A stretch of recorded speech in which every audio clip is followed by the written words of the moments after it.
Hello, I'm Steve Maskery and welcome to Workshop Essentials.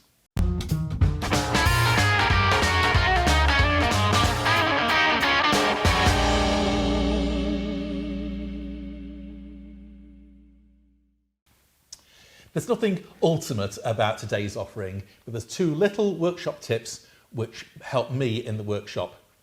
The first is, my eyesight is getting worse. It's never been good and it's getting worse and worse. Now I do use this ruler quite a lot and it's quite good in the sense that the etchings are very clear. They're etched and then the etchings are filled in black on stainless steel. So I find this, with my glasses on, easy to read. However, I've just taken delivery of this.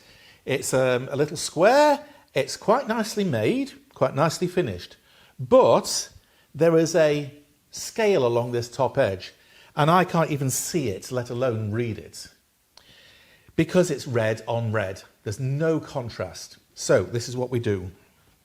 We take a piece of chalk, or you could probably use a wax crayon actually, say bright yellow or something, and just rub it over all the etchings like that. Rub it in, and then all of a sudden all those etchings become perfectly visible even to the likes of me. A much better way of using your rule, your scale. Don't throw it away just because you can't read it. Do something about it. The second is shopvacs, bane of my life, shopvacs. You can't live without them, otherwise the place gets filthy.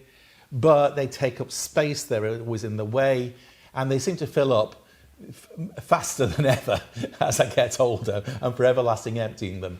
Now I do have a separator, a cyclone separator on one of my shop vacs, and I've got a Themes separator on another of my shop vacs, and they do help enormously, it has to be said.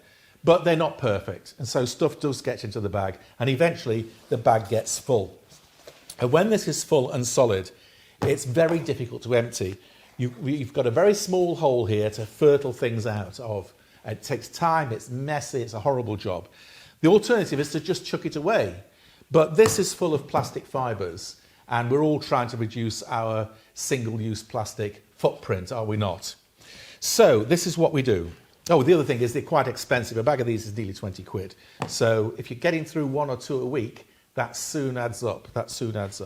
So this is what we do. We take a brand new bag, like this, and we cut the bottom 1/4 inch off, or 1/2 inch or so. Just cut the thing off so that it opens up. And then you're left with a bag that looks like this.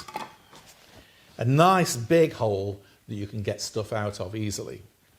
And then we take a piece of drain pipe. This is a drain for a sink. So it's 1 1/4 inch in diameter, 32 millimeters or so. Slit down the middle, all the way down the length, and a bird's mouth V cut in one end. And so now I can just slide that over the end of my bag, like that. And that's sealed up. And then that just lays in my shop vac until it gets full. And then that gets whipped off and the whole thing goes in the bin, given a good shake, and I can reuse my bag. Saves money, saves the environment. It's just the right thing to do.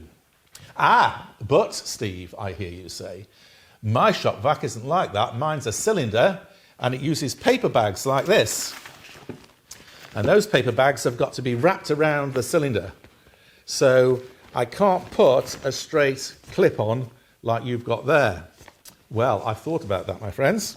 So what you do is you open it up at the bottom, and then you go along to your local range, or, I don't know, your local stationery supplier, and you buy a box of these binder clips. This cost me £1.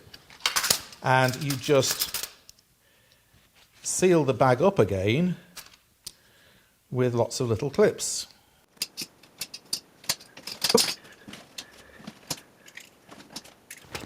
And so now that is sealed up, but it still has the flexibility to fit round the inside of my drum.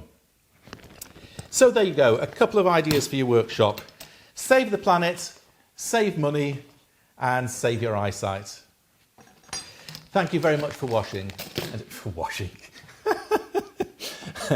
Well, thank you very much for watching as well. It's very much appreciated by the rest of us. Shall we try that one again? Thank you very much for watching. Don't forget to like and subscribe and share and all that stuff. It matters. Until the next time, enjoy your workshop. Cheerio.